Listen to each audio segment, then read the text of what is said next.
علم الإنسان ما لم يعلم. بسم اللہ الرحمن الرحیم الحمد للہ رب العالمین والصلاة والسلام علی نبینا محمد وعلی آلہ وصحبہ اجمعین اما بعد. وعن ابی ہریرہ رضی اللہ عنہ قال قال رسول اللہ صلی اللہ علیہ وسلم افقر الصلاة على المنافقین صلاة العشاء وصلاة الفجر ولو يعلمون ما فيهما لأتوهما ولو حبوا متفق علیہ.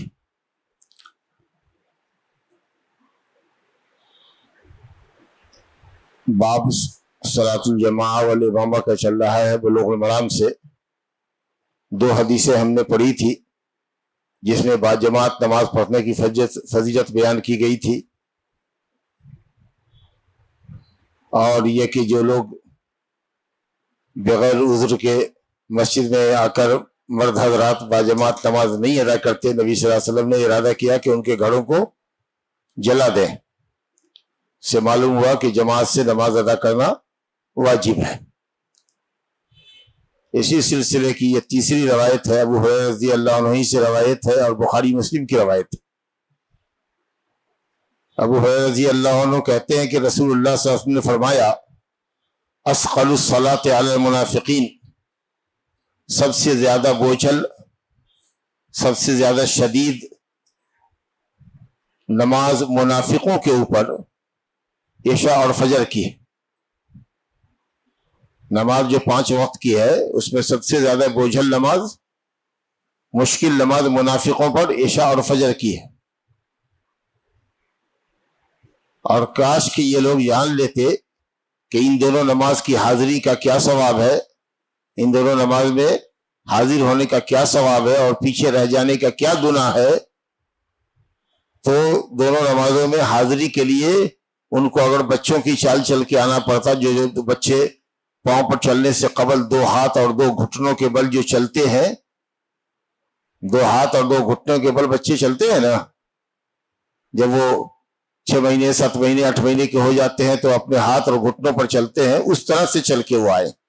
اگر ان کو ان دونوں نمازوں کی حاضری کی فضیلت اور غیر حاضری کا کیا جو گناہ ہے وہ اگر معلوم ہو جائے، عشاء اور فجر کی فضیلت اور نہ حاضری کا، غیر حاضری کا کیا نقصان ہے، اگر وہ معلوم ہو جائے تو یہ منافقین ایسے چل کے آئیں جیسے بچے دونوں ہاتھ اور دونوں گھٹنوں پر چلتے ہیں. یوں تو منافقین پر ساری نمازیں ہی بوجھل تھی، بھاری تھی. وَإِذَا قَامُوا إِلَى الصَّلَاةِ قَامُوا كُسَالَىٰ يُرَاءُونَ النَّاسَ وَلَا يَذْكُرُونَ اللَّهَ إِلَّا قَلِيلًا. منافق ہمیشہ بوجھل من سے نماز پڑھا کرتے تھے، کبھی خوش دلی سے، نشاط سے، رغبت سے نماز نہیں پڑھتے تھے، دکھاوے کے لیے نماز پڑھتے تھے، اور رکوع سجدہ وغیرہ میں اللہ کا ذکر نہیں کرتے تھے مگر بہت تھوڑا. تنہا نماز پڑھے تو ایسا لگے کہ صاحب جیسے کہ مرغا دانے کو چگ رہا ہے یا پرندہ خون میں چوچ مار رہا ہے، مارتا ہے اٹھاتا ہے، مارتا ہے اٹھاتا ہے، اس طرح کی نماز پڑھے. اور اگر جماعت میں امام کے ساتھ ہوتے تو چاہتے کہ جلدی نماز ختم ہو، جلدی ختم ہو. کتنی لمبا قیام کر رہا ہے، کتنا لمبا رکوع سجدہ کر رہا ہے، تحیات میں بیٹھا تو بیٹھا رہ گیا، جلدی کیوں نہیں کرتا؟ یعنی ان کو جلدی ہوتی تھی کہ یہ کیسے نماز سے بھاگے، لگتا تھا کہ ہاتھ پاؤں میں بیڑی اور زنجیر پہنا دی گئی ہے اور مسجد میں ہے تو گویا کہ قید میں ہے، ایسا ان کو محسوس ہوتا تھا. لیکن تمام نمازوں میں عشاء اور فجر کی نمازوں پر سب سے زیادہ مشکل تھی. اس کی وجہ یہ ہے کہ نماز کے لیے جو قوت انسان کو ابھارتی ہے وہ ان کے یہاں کمزور تھی. اب وہ قوت ہے ایمانی قوت، اللہ کا خوف، وہ ان کے اندر کمزور تھا. اور روکنے والی جو قوت ہے، نماز سے روکنے والی جو قوت ہے وہ مضبوط تھی. کیسے؟ عشاء کا وقت ابتدائی نوم کا ہے، نیند کی شروعات 8:30 بجے 9 بجے سے لوگ کرنے لگتے ہیں، سونے لگتے ہیں. اور فجر کا وقت جو ہے وہ انتہائی نوم کا ہے، نیند کا آخری حصہ ہوتا ہے، اس وقت نیند میٹھی ہوتی ہے. تو سونا اور آرام کرنا ان کے لیے نماز پڑھنے سے زیادہ محبوب تھا. تو شروع میں عشاء کے وقت میں نماز کی نیند کی شروعات ہوتی ہے اور فجر میں نیند کی انتہا ہوتی ہے، میٹھی نیند لے رہا ہوتا ہے، تو آرام اور نیند کی محبت نماز کی محبت پر جس کے دل میں غالب ہوگی، ظاہر ہے کہ وہ سونے کو ہی ترجیح دے گا، نیند کو ترجیح دے گا نہ کہ نماز کو۔ تو اسی لیے ایمانی قوت کمزور اور سونے کا بہانہ کہ بھئی نیند آ رہی تھی تو نہیں آئے، اوہ کیا کریں، صبح میں نیند بہت میٹھی اور گہری نیند تھی، اٹھ نہیں سکتے تھے، تو یہ قوت ان کے نزدیک مضبوط تھی اور ایمانی قوت منافقین کے نزدیک کمزور تھی، اس لیے نماز ان کے لیے عشاء فجر کی بوجھل ہوتی تھی۔ دوسرے یہ ہے کہ تو دکھانے کے لیے نماز پڑھتے تھے، اور نبی صلی اللہ علیہ وسلم کی مسجد میں اتنا چراغ اور اتنی لائٹ جلتی نہیں تھی، اس زمانے میں بجلی کہاں، تو یا تو مسجد اندھیری رہتی تھی یا کسی کونے میں کوئی ایک چراغ جلا دیا گیا، وہ بھی لالٹین تو نہیں تھا، وہ بتی والا فلیتا والا جو ہوتا تھا، سمجھا کہ نہیں، ڈبیا ٹائپ کی، وہ جلا دی گئی کہیں پر، یا اکثر اندھیرا ہی رہتا تھا، تو ان کو موقع ملتا تھا کہ بھئی میری اس میں حاضری کیا اور غیر حاضری کیا، کون مجھ کو دیکھے گا، کون میری حاضری لے گا، تو اسی لیے اس موقع کا خوب فائدہ اٹھاتے تھے، سمجھا کہ نہیں۔ تو بہرحال کل ملا کے یہ بات معلوم ہوا کہ نماز خوش دلی سے پڑھنا چاہیے، نشاط اور رغبت سے پڑھنا چاہیے۔ جو مومن ہوتا ہے اس کو نماز سے محبت ہوتی ہے، جب تک نماز نہیں پڑھے گا اس کو آرام اور چین نہیں ملے گا۔ اگر نماز کے تعلق سے کسی کے بھی دل میں بوجھ ہو، من پر بوجھ ہو، ثقالت محسوس ہو، نماز پڑھنے کا جی نہ چاہے لیکن ہارے جی آ رہا ہے، تو سمجھو کہ اس کے اندر نفاق کی علامت ہے، مومن لیکن علامت ہے نفاق کی۔ اور ایک منافق ہوتا تھا اعتقادی، جس کے دل میں کفر ہو اور زبان پہ کلمہ ہو۔ الحمدللہ ایسے لوگ تو اس وقت نہیں ہیں مسلمان، لیکن جو منافقوں کی صفت تھی کہ گالی بہت بولتے تھے، وعدہ خلافی کرتے تھے، جھوٹ بہت بولتے تھے، سمجھا کہ لڑنے پر جب آتے تو گالی گلوچ سے ہی بات کرتے، امانت دیتے تو امانت میں خیانت کرتے۔ تو اسی طریقے سے منافقوں کی صفت تھی کہ نماز میں آنے کی طبیعت ان کی نہیں چاہتی۔ تو جس کے اندر اس طرح کی صفات پائی جائیں، وعدہ خلافی ہو، جھوٹ بولتا ہو، جی اسی طریقے سے امانت میں خیانت کرتا ہو، جھگڑے میں گالی گلوچ پہ اتر آتا ہو، نماز میں حاضری نہیں دیتا ہو، اور آتا ہو تو من بوجھل لے کر کے آتا ہو اور چاہتا ہو کہ جلدی نماز سے فارغ ہو، مسجد میں رہنا اور بیٹھنا پسند نہ کرتا ہو، تو سمجھو کہ یہ آدمی ایسا ہے کہ اس کے اندر نفاق کی علامت ہے، والعیاذ باللہ۔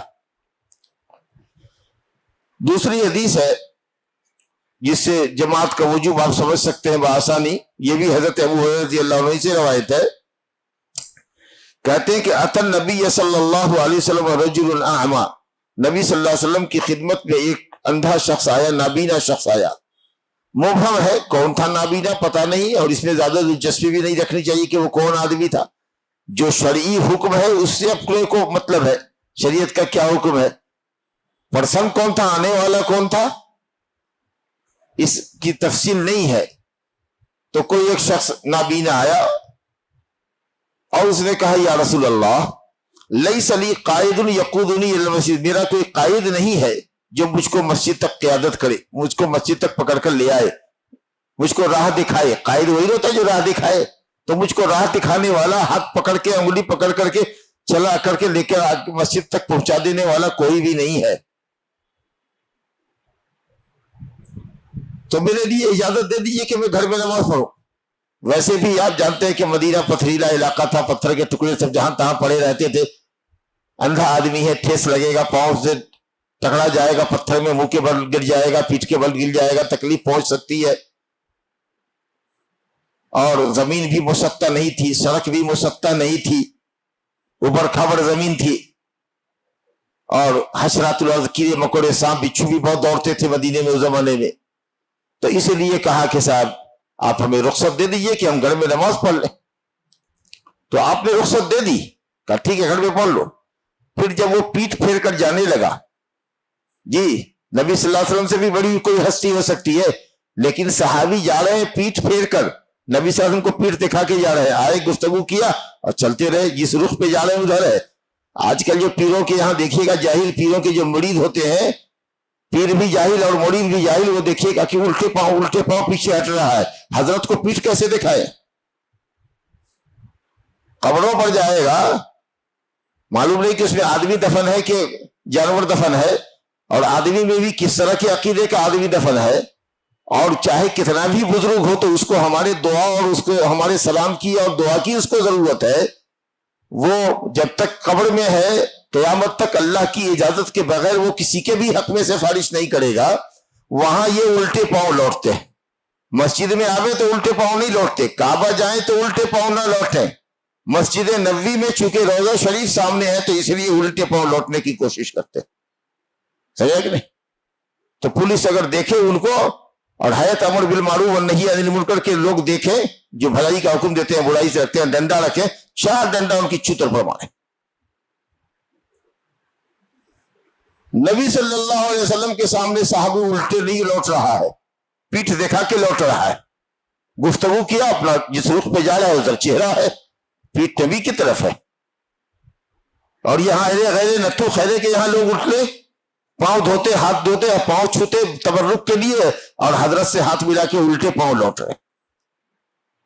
لا حول ولا قوت الا باللہ. فلما ولّا، جب پیٹ پھیرا اس نے، شخص جانے لگا تو نبی صلی اللہ علیہ وسلم نے بلایا، کہا وَهَلْ تَسْمَعُ النِّدَاءَ، تم اذان سنتے ہو؟ نماز کے لیے جو پکارا جاتا ہے وہ سنتے ہو؟ کہاں؟ قال فَأَجِبْ، تو مؤذن کی اذان کا جواب دو. یعنی حی علی الصلاح حی علی الفلاح کے اوپر جواب دینے کا مطلب کیا ہوا؟ آؤ مسجد میں آؤ. اب جب ایک اندھے آدمی کو اندھا پن اس کے لیے ترک جماعت کے لیے عذر نہیں ہو سکتا ہے تو آپ سمجھ سکتے ہیں کہ ہمارے پاس کون سا عذر ہے جو ہم کو نہیں مسجد آنے دیتا ہے. علماء نے کہا کہ اگر اس اندھے کے پاس پیسہ ہو اور وہ کرائے پر آدمی رکھ سکتا ہو، با تنخواہ رکھ سکتا ہو، تو اس کو با تنخواہ آدمی رکھ لینا چاہیے. بہت سے نابینا ہیں سعودی عرب میں ماشاءاللہ، گاڑیاں رکھے ہوئے ہیں، 4 ویلرز ہیں ان کے پاس، ڈرائیور رکھے ہوئے ہیں، وہ ان کو لے کر کے آتا ہے گاڑی پر، گاڑی پارکنگ میں لگایا، ہاتھ پکڑتا ہے، لے جا کر کے ان کو مسلح پر بیٹھاتا ہے، بغل میں خود بھی نماز پڑھتا ہے. پھر جہاں ان کا واضح بیان ہوتا ہے، درس ہوتا ہے، وہاں لے جا کر کے اس کرسی پر بیٹھاتا ہے. پھر اس کے بعد پکڑتا ہے، لے آ کر کے باقاعدہ تنخواہ کے اوپر 1000 1500 1200 1500 ریال کے اوپر اس آدمی کو رکھا ہوا ہے. تو اللہ تعالیٰ نے اگر ہم میں سے کسی کو نابینا کیا ہو، صاحب حیثیت آدمی ہو، کہ ٹھیک ہے بائک پر بیٹھاؤ، ہم کو لے چلو، کار پہ لے چلو، نہیں ہے تو پیدل لے چلو، ہم اسی کی تنخواہ تم کو دیں گے. یا ٹھیک ہے کسی لڑکے ہوشیار لڑکے کو پکڑ لیا کہ چلو تم کو 50 روپیہ 100 روپیہ روزانہ دیں گے اور تم کو 5 وقت ہمارے ساتھ مسجد جانا ہے. ماشاءاللہ. تو وہ قائد جو ہکا کر کے اس کو لے کر آئے گا رہنمائی کرتا ہوا، ماشاءاللہ وہ بھی نمازی ہو جائے گا اور وہ تو جماعت سے آئے گا.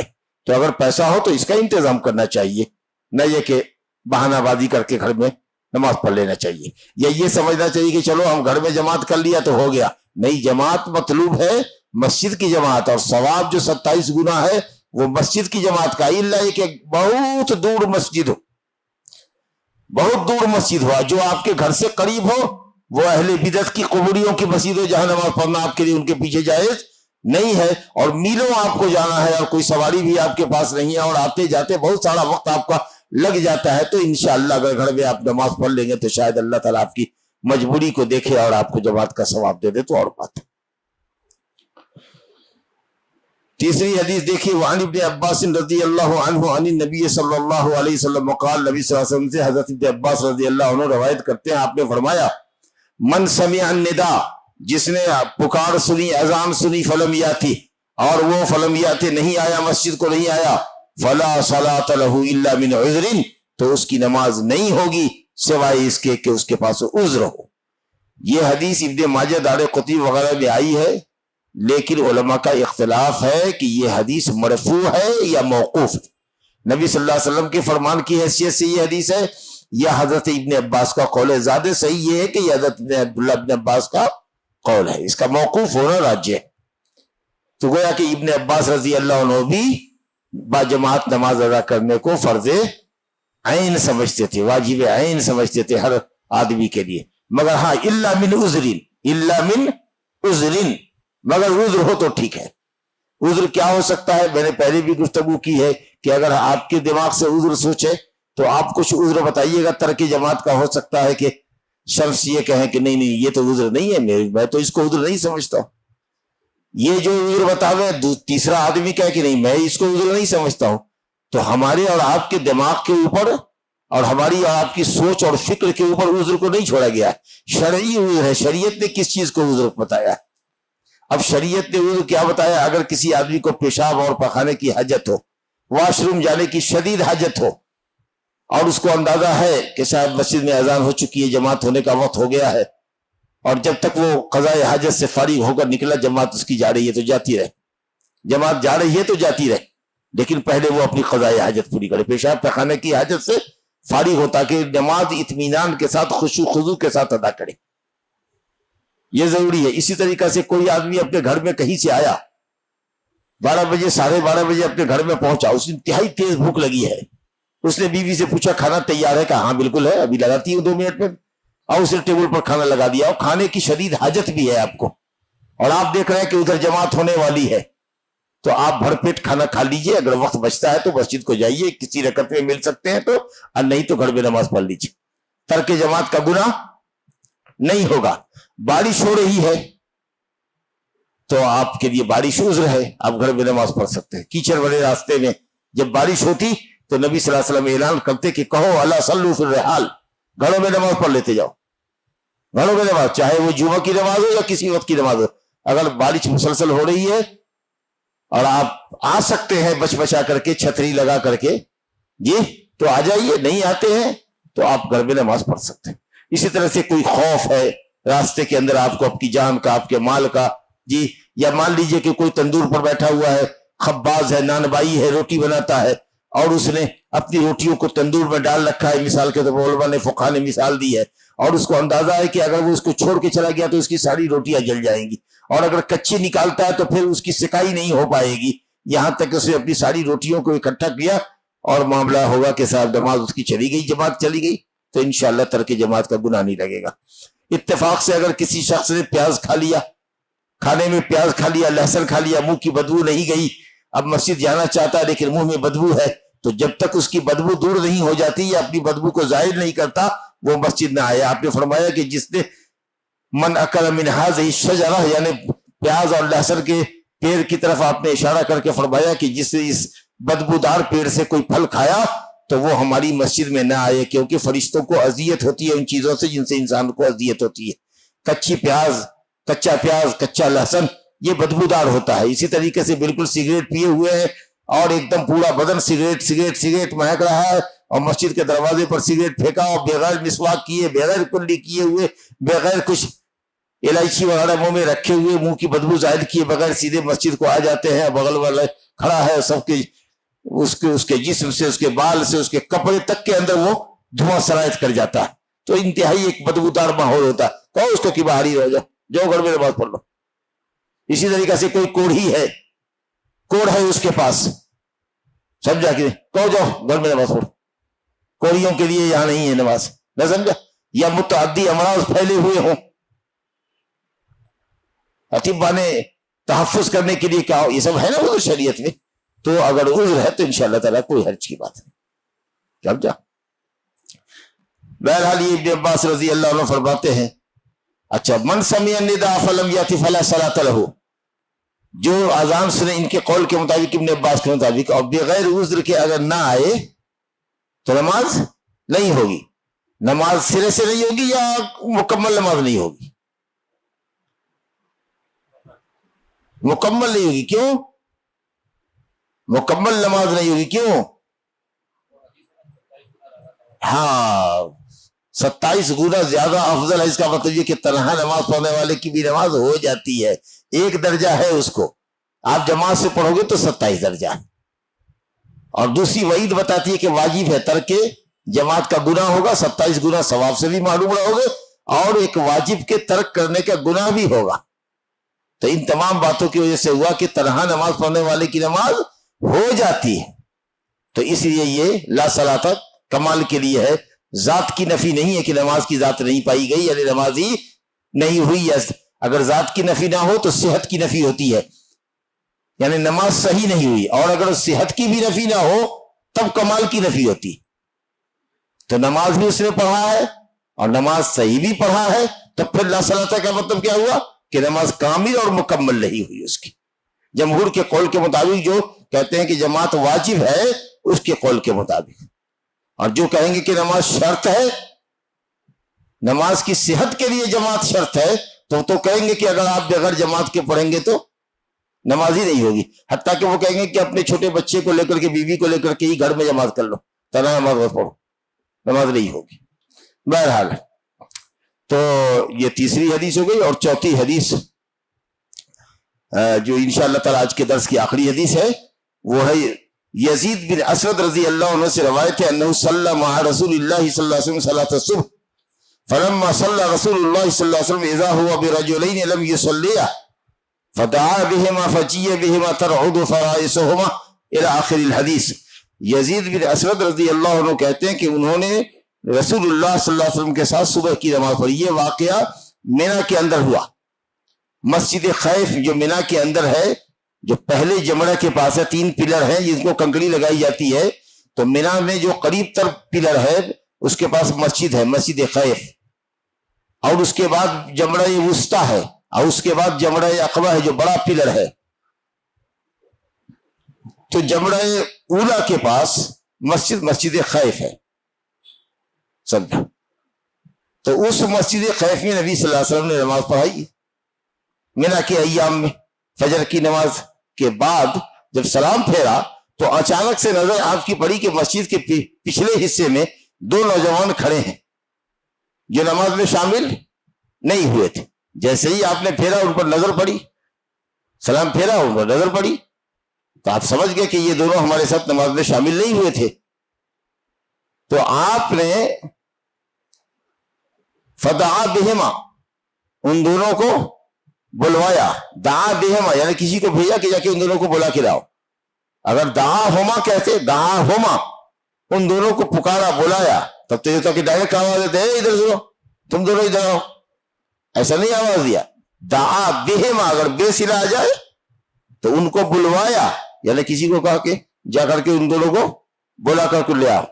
جب وہ دونوں بلا کر لائے گئے، فجی بہما، ان دونوں کو لے آیا گیا آپ کے پاس، تو خوف کے مارے کانپ رہے تھے. فرائض سینے کے اوپر کا حصہ، شاید یہ گردن کے اوپر جو گوشت ہوتا ہے، وہ مارے ہیبت کے اور خوف کے وہ اس کا کانپ رہا تھا جب بلایا گیا نبی صلی اللہ علیہ وسلم کے سامنے. تو نبی صلی اللہ علیہ وسلم اتنے متواضع، اتنے خلیق، اتنے منکسر المزاج ہونے کے باوجود بھی بڑی ہیبت تھی. اللہ رب العالمین نے آپ کے چہرے پر، آپ کی آنکھوں میں بڑی ہیبت دی تھی. کوئی شخص آتا تو آپ کو دیکھ کر سہم جاتا، پھر وہ بیٹھتا، قریب رہتا، آپ کی مجلسوں میں رہتا، بیٹھتا، یہاں تک کہ رفتہ رفتہ وہ مانوس ہو جاتا اور آپ سے محبت ہو جاتی، اور پھر وہ آپ کے اخلاق کریمانہ سے متاثر ہوتا. تو اللہ تعالیٰ نے بڑا وقار والا، اب بہت ہیبت والا آپ کو بنایا تھا، ہیبت اور وقار سے آپ کو نوازا تھا. چنانچہ بہرحال وہ دونوں خوف زدہ، ہیبت زدہ تھے، اور دونوں کے گردن پر کے پاس کا جو گودا ہے وہ جب کر رہا تھا، ڈر کے مارے، خوف کے مارے. آپ نے ان دونوں سے پوچھا، ڈانٹنے سے پہلے وجہ پوچھنی چاہیے کسی سے بھی. کوئی مسجد میں جوتا پہن کر کے آ گیا، اس کو بتاؤ بھائی جوتا دیکھ کے آئے ہو کہ اس کے تلوے میں کچھ لگا ہے کہ نہیں لگا ہے؟ دیکھتے نہیں، قالین ہے، اگر بہت صاف ستھرا بھی تمہارا جوتا ہے تو قالین ہے بھائی نا، اس پہ گرد لگے گی نا، اس کی صفائی میں، دھلائی میں دشواری ہوتی ہے، سمجھا کہ نہیں؟ کسی نے پیشاب کر دیا مسجد کے کنارے میں، صحابہ دوڑے کہ ذرا اس کو پکڑے، اور برا بھلا کہنے کی ارادے سے دوڑے، پکڑنے کے ارادے سے مارنے کے، اب چھوڑو کرنے دو، پیشاب کرنے دو، پیشاب کرنے دو. ہو سکتا ہے پاگل آدمی ہو بھائی، اور دوڑاؤ گے تو پوری مسجد دوڑ دوڑ کے پورے مسلے کو گندا کرے گا. ایک جگہ کر رہا ہے، کرنے دو. ہو سکتا ہے بے وقوف آدمی ہو، نہیں سمجھتا کہ مسجد مقدس جگہ ہے، پاک جگہ ہے، اس کو پاک رکھنا چاہیے، گندگی سے دور رکھنا چاہیے. تو پہلے وجہ دریافت کرو کوئی ایکشن لینے سے پہلے. تو آپ نے پوچھا پہلے، ما منعکم ان تصلیا معنا، کس چیز نے تم دونوں کو ہمارے ساتھ نماز پڑھنے سے روکا؟ کیا عذر پیش آ گیا کہ تم جماعت میں شامل نہیں ہوئے؟ تو ان دونوں نے کہا، قد صلینا فی رحالنا، ہم نے اپنی منزل میں نماز پڑھ لی، جو ہماری منزل ہے ٹھہرنے کی، وہاں ہم نے نماز پڑھ لی. اب کیوں نماز پڑھ لی؟ اب اس کی وجہ کچھ بھی ہو سکتی ہے، یہ ذکر نہیں ہے، یہ احتمال کئی ہے. ہو سکتا ہے کہ ان دونوں بندوں کو معلوم نہیں رہا ہو کہ با جماعت نماز پڑھنا واجب ہے. ہو سکتا ہے کہ یہ اندازہ رہا ہوگا کہ جماعت ختم ہو گئی اب تو ٹائم ٹیبل تو ہے نہیں آج کے زمانے کے طریقہ سے کہ 4 بجے مسجد میں نماز ہونی ہے بھائی، اور ابھی ہمارے پاس 5 منٹ وقت ہے اور ہم وہاں پہنچ سکتے ہیں. تو اتنا تو کیلکولیشن تھا نہیں، گھڑی نہیں تھی، موبائل نہیں تھے، ٹائم نہیں تھا، تو ایک اندازے سے لوگ جایا آیا کرتے تھے. تو ممکن ہے کہ صاحب اس نے سوچا ہوگا کہ جماعت ختم ہو گئی ہوگی تو چلتے ادھر ہی پڑھ لیتے. ایان کان کوئی بھی وجہ ہو، آپ نے کہا فلا تفلا، ایسا مت کیا کرو، دھیان رکھا کرو، جیسے آزاد ہو مسجد کے لیے نکل جایا کرو، فلا تفلا. اس کے بعد آپ نے فرمایا اذا صلیتما فی رحالکما، جب تم یا رحالکم، جب تم لوگ اپنے گھر میں نماز پڑھ لو کسی بھی وجہ سے، تنہا نماز پڑھ لیا، اور اس کے بعد تم گزرو کسی مسجد سے، تمہارا گزر ہو جہاں جماعت ہو رہی ہے اور تم نے تنہا نماز پڑھ لیا ہے اور امامت چل رہی ہے اس مسجد میں، امام نے ابھی نماز مکمل نہیں کی ہے، فصلیا معہ، تو تم دونوں اس کے ساتھ مل جاؤ، فإنہا لکم نافلہ، وہ تمہاری یہ نفل ہو جائے گی. نفل کی فرض کی نیت سے تو تم پہلے پڑھ چکے ہو، تو فرض کی نیت سے تمہاری نماز ہو گئی، تنہا نماز پڑھ کے نکلے ہو. اب جب نکل رہے ہو، قوم کے مسجد سے گزر ہوا تمہارا، وہاں جماعت ہو رہی تھی، تو مل جاؤ، بہتر ہے، تاکہ جماعت کا ثواب مل جائے اور یہ نماز تمہاری نفل ہو جائے. نبی صلی اللہ علیہ وسلم نے فرمایا. اس میں کسی نماز کو آپ نے مستثنی نہیں کیا کہ فلاں نماز میں شامل ہو اور فلاں نماز میں شامل نہیں ہو. کچھ لوگ کہہ سکتے ہیں کہ عصر اور فجر کے بعد نہیں ملنا چاہیے کیونکہ عصر کے بعد کوئی نفل نہیں ہے. ارے عصر کے بعد بابا ہم نفل نہیں پڑھ رہے ہیں، ہم اسی نماز کو دوہرا رہے ہیں، جو ہم پڑھ کے اکیلے آئے اسی کو پلٹا رہے ہیں. فجر میں جو گھر میں پڑھ کے آئے اسی کو پلٹا رہے ہیں، لیکن نفل کی نیت سے پڑھ رہے ہیں. الگ سے ہم امام سے ہٹ کر نفل نہیں پڑھ رہے کہ آپ یہ کہیے گا کہ عصر اور فجر کے بعد کوئی نفل نہیں. کچھ لوگوں نے کہا کہ مغرب کے بعد نہیں پلٹانا چاہیے، مغرب کے بعد نہیں پلٹانا چاہیے، اگر تنہا بھی پڑھ لیا ہے تو بس ہو گیا. اب جماعت کی مسجد میں امام کے پیچھے مغرب نہیں پڑھنا، کیونکہ مغرب وتر النہار ہے، 3 رکعت ہے، دن کی پھوٹ نماز ہے، طاق نماز ہے، وتر 3 رکعت، جیسے کہ رات میں عشاء کے بعد سنتوں کے بعد پڑھتے ہیں آپ وتر. تو کہا گیا کہ صاحب آپ وتر کو لوٹائیں گے تو 3 3 6 ہو جائے گا، تو جفت ہو جائے گی، طاق سے جفت ہو جائے گی، جوڑا ہو جائے گی رکعتیں. ارے نہیں بابا، وہی مغرب کے بعد نفل کی نیت سے پلٹانا ہے، 3 رکعت ہی پلٹانا. تو قیاس مت کرو، اپنا ماتھا مت گھساؤ حدیث کے سامنے. جب حدیث میں ہے کہ اگر تنہا نماز پڑھ کے نکلے اور مسجد سے گزر ہوا، امام نماز پڑھا رہا ہے، وہ نماز تم نے تنہا پڑھی ہے اپنے گھر میں، تو جماعت سے مل جاؤ، وہ تمہاری دوسری نماز نفل ہوگی، پہلی فرض ہوگی، جماعت کا ثواب مل جائے گا. چلو ہم عصر کی نماز اپنے کمرے سے پڑھ کے نکلے اور قوم کی مسجد سے جب گزر ہوا، وہاں جماعت ہو رہی تھی، تو 2 رکعت نماز ہم نے امام کے ساتھ پائی اور امام نے سلام پھیر دیا. تو ہم کو کیا چاہیے، 4 رکعت پڑھنا چاہیے کہ 2 رکعت پر ہم کو بھی سلام پھیر دینا چاہیے؟ افضل یہی ہے کہ 4 پڑھنا چاہیے، کیونکہ ہماری حیثیت مسبوق کی ہے، بعد میں آنے والی کی ہے. امام نے پڑھا ہے 4 تو 4 پڑھے. اور بعض علماء نے یہ کہا ہے کہ اگر 2 بھی پڑھ کر کے سلام پھیر دے گا تو چلے گا، کیونکہ نفل ہے اور نفل 2 رکعت ہوتی ہے. 1 رکعت اگر پایا ہے تو 1 رکعت کم سے کم پڑھے، کیونکہ وہ نماز تو نفل ہی ہونی ہے، نفل 2 رکعت نفل ہوتی ہے. تو اس لیے اگر 2 رکعت پایا ہے اور سلام پھیر دے تو ہو جائے گا، 4 رکعت مکمل کرنا نہیں. لیکن بہرحال انما جو الامام لیتم بہ، امام اس لیے مقرر کیا جاتا ہے کہ اس کی اقتداء کی جائے. بہتر یہ ہے کہ نفل کی نیت سے بھی ہم اتنی رکعتیں پڑھے جتنی رکعت امام نے پڑھی ہے. کہتے ہیں کہ اس حدیث کو امام احمد نے روایت کیا، امام احمد ہی کے الفاظ ہیں، اور ثلاثہ نے نقل کیا، ابو داؤد، ترمذی، نسائی نے، اور ترمذی نے اس کو صحیح کہا، ابن حبان نے اس کو صحیح کہا. ھذا وباللہ التوفیق، وصلی اللہ علی نبینا محمد وآلہ وصحبہ اجمعین.